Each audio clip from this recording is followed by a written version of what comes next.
সকলকে শ্রদ্ধা, শুভেচ্ছা, অভিনন্দন এবং ভালোবাসা জানিয়ে শুরু করছি আজকের বিশেষ প্রতিবেদন। করোনাকালে প্রধানমন্ত্রী মোদির লকডাউন এবং পরিযায়ী শ্রমিক। উপস্থাপনায় আমি জাকির হোসেন শেখ। পথের ধুলোয় জীবন খুঁজে ফেরে, এই কথাটা ভারতের পরিযায়ী শ্রমিকদের বেদনাদায়ক বাস্তবতার চেয়ে আর কোথাও কিন্তু এতটা প্রাসঙ্গিক নয়। স্বাধীনতার ৭৭ বছর পরে দাঁড়িয়ে যখন আমরা নতুন ভারতের স্বপ্ন দেখি, তখনও আমাদের দেশের অন্তত ১৪-১৫ কোটি মানুষ রুটি রুজির সন্ধানে ভিন রাজ্যে, কখনো ভিন দেশে অধিকারহীন, নিরাপত্তাহীন, পরিচয়হীন অবস্থায় জীবনযাপন করতে বাধ্য হন।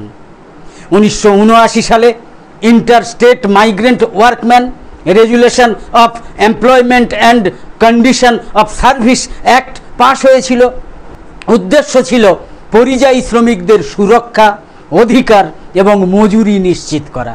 অথচ বাস্তব পরিস্থিতি প্রমাণ করে দিয়েছে যে এই আইন শুধুই একটা আবরণ। এর প্রকৃত প্রয়োগ বা নজরদারি আজও কিন্তু অধরা। ২০২০ সালে মোদির আচমকা করোনা লকডাউন এই দগদগে ক্ষতকে জনসমক্ষে খুলে দিয়েছে। আপনারা নিশ্চয়ই জানেন, আপনাদের নিশ্চয়ই মনে আছে। পরিযায়ী শ্রমিক বলতে তখনও অনেকে ব্যাপারটা বুঝতেনই না। অথচ রেলপথ, হাইওয়ে, গ্রীষ্মের খরতাপে হাজার কিলোমিটার হাঁটতে থাকা মানুষেরা মনে করিয়ে দেয় এই রাষ্ট্রযন্ত্রের সর্ববৃহৎ অথচ সর্বাধিক অবহেলিত শক্তি এরা পরিযায়ী শ্রমিকরা। ভারতে কোভিড-19 পরিস্থিতি, সেই পরিযায়ী শ্রমিকদের সংকটের নগ্ন চিত্র আমরা দেখেছি। নগ্ন চিত্র সেই সময় উন্মোচিত হয়েছে। ২০২০ সালের মার্চ প্রধানমন্ত্রী নরেন্দ্র মোদীর আচমকা ঘোষিত লকডাউনে দেশের বৃহত্তম শহরগুলোতে কর্মরত লক্ষ লক্ষ শ্রমিক মুহূর্তে কাজ হারিয়েছিলেন। গুজরাট, মহারাষ্ট্র, দিল্লি, কর্ণাটকের নির্মাণ ক্ষেত্র, কলকারখানা, দোকানপাট, হোটেল সব বন্ধ। কেউ গাড়ি পাবেন না, ট্রেন নেই, বাস নেই। অথচ পরিবারের কাছে কিন্তু ফিরতেই হবে, এছাড়া তো কোনো উপায় ছিল না। হাতে নগদ ১ পয়সা নেই, রেশন নেই, মালিক দায়িত্ব নিচ্ছে না। বাধ্য হয়ে হাজার হাজার মানুষ রওনা দিয়েছিলেন পায়ে হেঁটে। দিল্লি থেকে বিহার, সুরাট থেকে বাংলার মালদহ, উত্তরপ্রদেশ থেকে ওড়িশা। কি ভয়ঙ্কর পরিস্থিতি, একবার চিন্তা করুন। আনুষ্ঠানিক তথ্য বলছে সেবার শ্রমিক স্পেশাল ট্রেনে ৮০ জনের মৃত্যু হয়েছিল। পথে দুর্ঘটনায়, ক্ষুধায়, লাঠিচার্জে মারা গিয়েছেন অন্তত ৩০০-র বেশি মানুষ। রেল লাইন ধরে হাঁটতে গিয়ে ঘুমন্ত শ্রমিকদের ওপর ট্রেন চলে গিয়েছে। শিশু শ্রমিক জামলো মাকদমের মতো কিশোরীর নিথর দেহ দেশের বিবেককে বিদ্ধ করেছিল, দেশের বিবেককে নাড়িয়ে দিয়েছিল। আর রাজনৈতিক প্রতিশ্রুতি বনাম প্রশাসনিক নীরবতা ছিল লজ্জার একেবারে শেষ সীমান্তে। লকডাউনের প্রথম ধাক্কা সামলাতে গিয়ে কেন্দ্র এবং রাজ্যের দ্বন্দ্ব স্পষ্ট হয়েছিল। পরিযায়ী শ্রমিকদের ঘরে ফেরাতে বামপন্থী ট্রেড ইউনিয়ন, বিশেষত সিটুর মতো সংগঠন আন্দোলন গড়ে তোলে। এটা অস্বীকার করার কিন্তু কোনো উপায় নেই। রাজ্য প্রশাসনের প্রধান হিসেবে মুখ্যমন্ত্রীর দ্বারা পরিযায়ী শ্রমিকদের স্পেশাল ট্রেনে নিজ ঘরে ফিরে আসাকে করোনা এক্সপ্রেস বলে কটাক্ষ করে বিশেষ ট্রেনগুলো সম্পর্কে জনমানসে ঘৃণা এবং কুসংস্কার ছড়ানো হয়েছিল। মুখ্যমন্ত্রী মমতা বন্দ্যোপাধ্যায় প্রতিশ্রুতি দিয়েছিলেন শ্রমিকদের তালিকা হবে, এক দেশ এক রেশন কার্ড হবে, ক্ষতিপূরণ হবে, পোর্টাল হবে। বলতে পারবেন কেউ বাস্তবে সেসবের কতটা হয়েছে? এই ২০২৫ সাল পর্যন্ত বাংলাভাষী পরিযায়ী শ্রমিকদের নির্যাতনার হেনস্থার খবরে সবাই সচেতন, দরদ দেখানো হচ্ছে। সত্যি বলতে কি বাস্তবতা এই যে কেন্দ্রের উদাসীনতা আর রাজ্যের দ্বিচারিতা যখন পরিযায়ী শ্রমিকদের পুরোপুরি অনিশ্চয়তার মধ্যে ঠেলে দেয়, তখন সর্বভারতীয় সিটু নেতৃত্ব এবং রাজ্য স্তরের সিটু কমিটিগুলো এগিয়ে আসে মানুষের পাশে। কোভিড-19 সেই বিপর্যয়ের দিনে যখন দেশ জুড়ে লকডাউনে লক্ষ লক্ষ শ্রমিক রোজগার হারিয়ে ভিন রাজ্যে আটকে পড়েছিলেন, তখন রাজ্য সিটু একা নয়, সারা দেশের নানা রাজ্যের সিটু রাজ্য কমিটির সহযোগিতায় এবং সর্বভারতীয় নেতৃত্বের প্রত্যক্ষ হস্তক্ষেপে এক রাজ্য থেকে আরেক রাজ্যে ছড়িয়ে থাকা বাংলার এবং অন্যান্য রাজ্যের শ্রমিকদের কাছে খাদ্য, ওষুধ, সুরক্ষা সামগ্রী পৌঁছে দিয়েছিল সিটু। তাদের ঘরে ফেরানোর জন্য ট্রেন, বাসের দাবিতে আন্দোলন হয়েছিল। বহু ক্ষেত্রেই নিজের খরচে শ্রমিকদের ট্রেন, বাস ভাড়া দিয়ে ফেরানোর ব্যবস্থাও করেছিল সিটু। এর পাশাপাশি পশ্চিমবঙ্গ রাজ্য সিটু শুধু ত্রাণ এবং ফিরিয়ে আনার মধ্যেই থেমে থাকেনি। তারা গ্রামের পর গ্রামে গিয়ে ফিরে আসা শ্রমিকদের খুঁজে বের করে তাদের সংগঠিত করেছে, ইউনিয়নের ছাতার তলায় এনেছে, স্থানীয় প্রশাসনের সঙ্গে লাগাতার চাপ সৃষ্টি করেছে যাতে পরিযায়ী শ্রমিকদের নাম নথিভুক্তিকরণ করা যায়।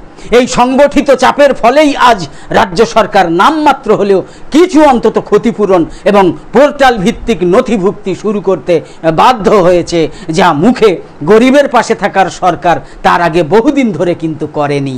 তথ্যের অধিকার আইনের অধীনে নাগরিক সংগঠনগুলো বারবার আবেদন করলেও পশ্চিমবঙ্গের শ্রম দপ্তর এই তথ্য আজও কিন্তু প্রকাশ করেনি। সুপ্রিম কোর্টও 2020-21 সালে বারবার রাজ্যগুলোকে হলফনামা দিতে বলেছিল, পরিযায়ী শ্রমিকদের সুরক্ষায় কি ব্যবস্থা হয়েছে হলফনামা দিয়ে বলতে বলেছিল, কিন্তু অধিকাংশ রাজ্যের মতো বাংলাও কার্যত ব্যর্থ। আজ ভিন রাজ্যে বাংলার পরিযায়ী শ্রমিকদের চরম হেনস্থা দেখেই এই সব কথা বলতে বাধ্য হচ্ছি। 2021 সালে কেন্দ্রীয় সরকার ই-শ্রম পোর্টাল চালু করেছিল। বলা হয়েছিল অসংগঠিত ক্ষেত্রের শ্রমিকদের পরিচয় এবং সুরক্ষা দিতে এই নথিভুক্তি জরুরি। পশ্চিমবঙ্গে লক্ষাধিক মানুষ এই পোর্টালে নাম লিখিয়েছিলেন, কিন্তু প্রশ্ন হচ্ছে পরিচয়পত্র ছাড়া আর কি সুবিধা তারা পেয়েছেন? স্থানীয় প্রশাসন কিভাবে পৌঁছেছে তাদের কাছে? মাতৃত্বকালীন সুরক্ষা, শিশু শিক্ষা, স্বাস্থ্য পরীক্ষা এগুলো কি শুধুই কাগজে?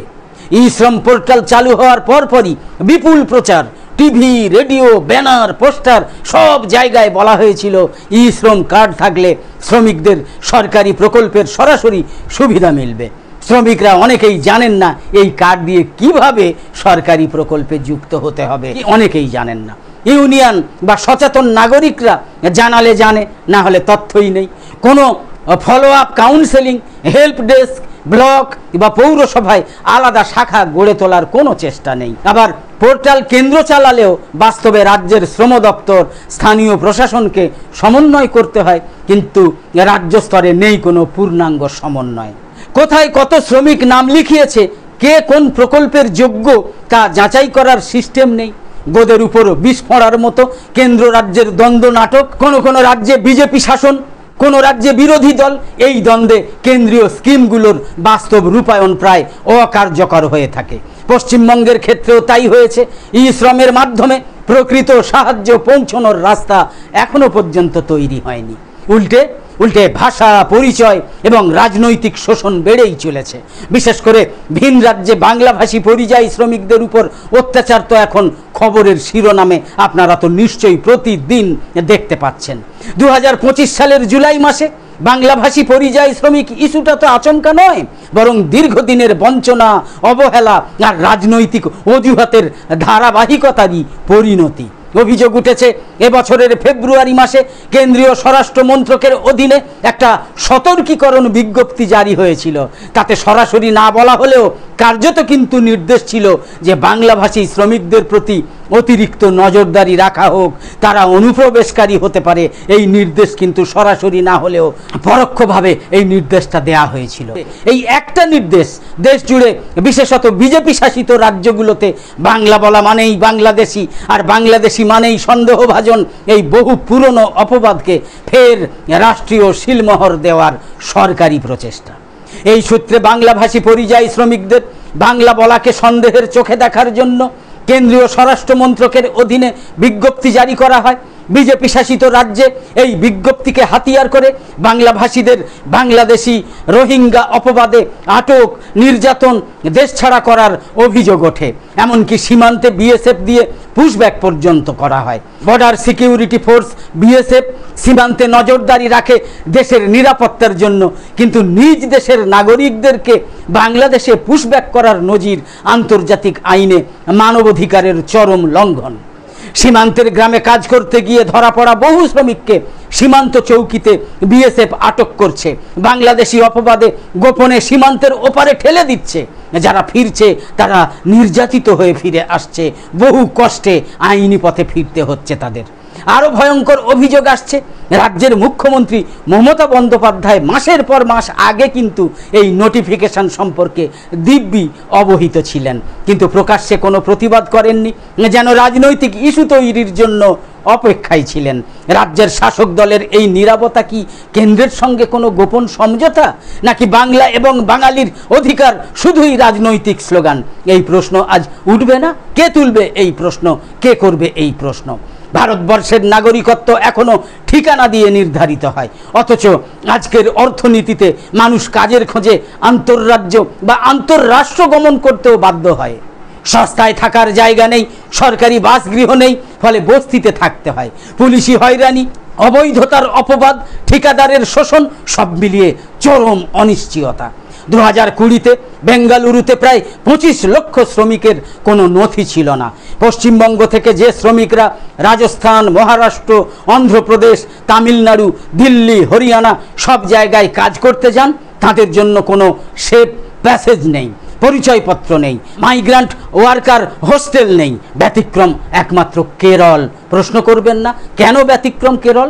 কেরল সরকার প্রথম থেকেই পরিযায়ী শ্রমিকদের গেস্ট ওয়ার্কার্স বা অতিথি শ্রমিক নামে চিহ্নিত করেছে, ভাষার ভিত্তিতে নয়। এই ধারণা প্রচলিত হয় 2016-17 সাল নাগাদ, যখন কেরলে বিহার, পশ্চিমবঙ্গ, অসম, ওড়িশা, ঝাড়খণ্ড থেকে লক্ষ লক্ষ শ্রমিক ঢুকতে শুরু করেন, মূলত নির্মাণ, হোটেল, মাছ প্রক্রিয়াকরণ, চা কারখানা, টেক্সটাইল, হোটেল ইন্ডাস্ট্রিতে, যাতে স্থানীয় মানুষদের সঙ্গে সংঘাত না হয় আর শ্রমিকদের নিরাপত্তা এবং ন্যূনতম অধিকার সুনিশ্চিত করা যায়। সেই জন্য সরকারি এই পরিযায়ী শ্রমিকদের অতিথি শ্রমিক, গেস্ট ওয়ার্কার্স আখ্যা দিয়েছিল।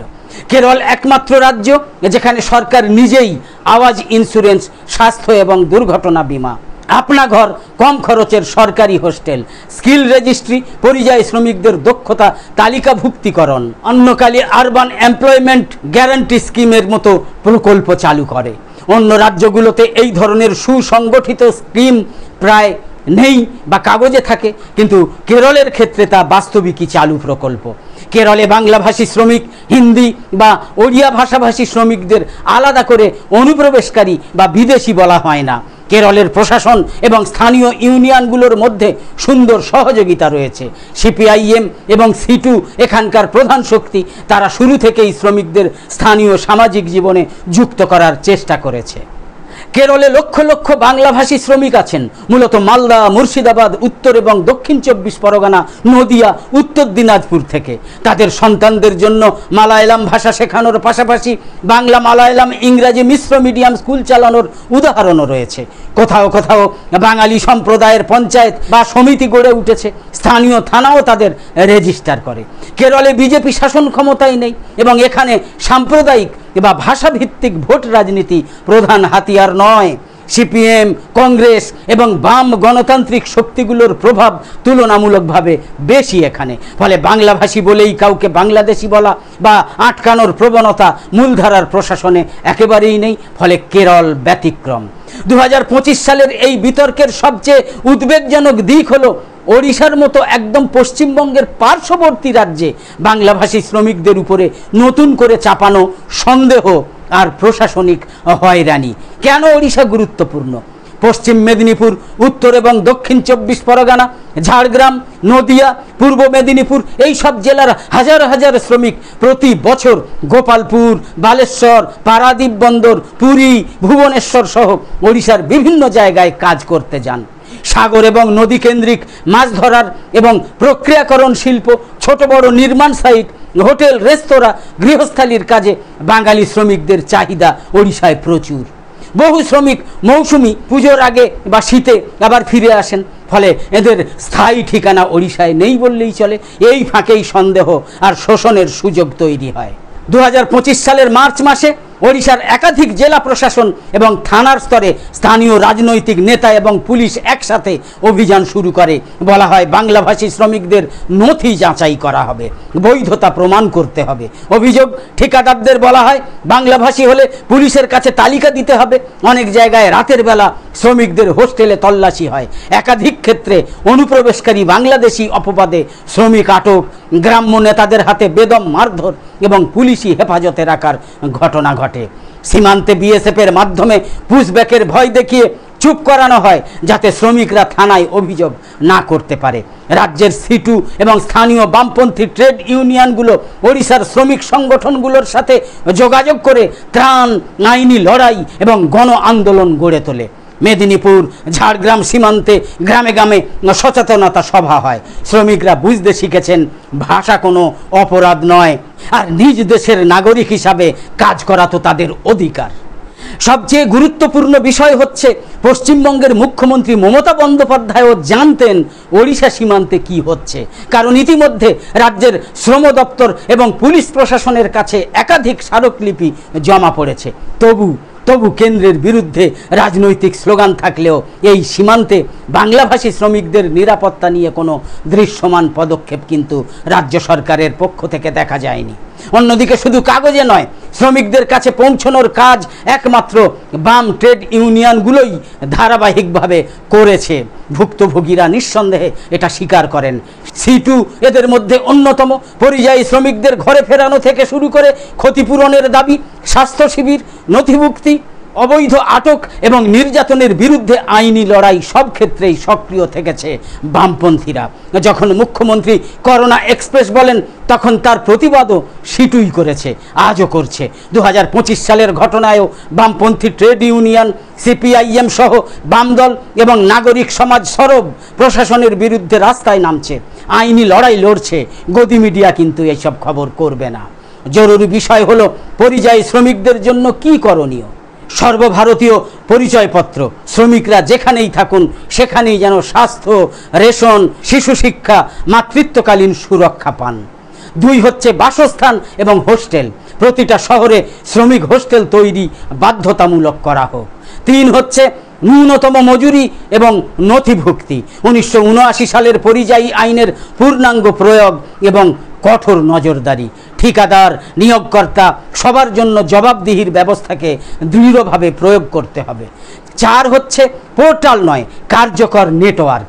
নথিভুক্তি মানেই একটা কাগজ নয়, প্রকৃত সুবিধা নিশ্চিত করতে হবে। 5 হচ্ছে রাজনৈতিক দায়বদ্ধতা। ভাষা, জাতি এবং আঞ্চলিকতার নামে বিদ্বেষ ছড়ানো বন্ধ করতে জাতীয় উদ্যোগ নিতে হবে। মুখ্যমন্ত্রী বা প্রধানমন্ত্রীর নীরবতা কোনোভাবেই চলবে না, সরাসরি প্রতিরোধ করতে হবে। পরিশেষে একথা বলতেই হবে যে একটা গণতান্ত্রিক দেশে পরিচয়, ভাষা বা বাসস্থান দিয়ে নাগরিককে অবজ্ঞা করা যায় না। পরিযায়ী শ্রমিকরা শুধু শ্রম নন, তারা ভারতের অর্থনীতির অদৃশ্য স্তম্ভ। তাদের ঘামে সিমেন্ট, ইট, গাড়ি, রাস্তা, শহর দাঁড়িয়ে আছে, অথচ তাঁদেরই পরিচয়হীন, সুরক্ষাহীন রেখে দেওয়া হচ্ছে। এই অবমাননার বিরুদ্ধে রুখে দাঁড়াতে হবে। কেন্দ্রের নিপীড়ন, রাজ্যের নীরবতা আর মেনে নেওয়া যায় না। বাংলার মানুষের কাছে এখন সবচেয়ে বড় দায়িত্ব বিজেপি তৃণমূলের নীতিহীন লুকোচুরিকে উন্মোচিত করা। গরিব, খেটে খাওয়া সাধারণ মানুষ, নিম্নবিত্ত, মধ্যবিত্ত মানুষের কাছে উন্মোচিত করা। বামপন্থী ট্রেড ইউনিয়ন, বামদল এবং নাগরিক সমাজের নেতৃত্বে এক নতুন লড়াই গড়ে তুলতে হবে। পরিযায়ী শ্রমিকদের জন্য, এই বাংলার জন্য, সর্বোপরি ভারতের জন্য। অনলাইন দৈনিক গণশক্তি পত্রিকার লেখা। তো আপাতত শেষ করছি। কামনা করি সকলে সবসময় খুব ভালো এবং সুস্থ থাকুন, সাবধানে থাকুন। ধন্যবাদ।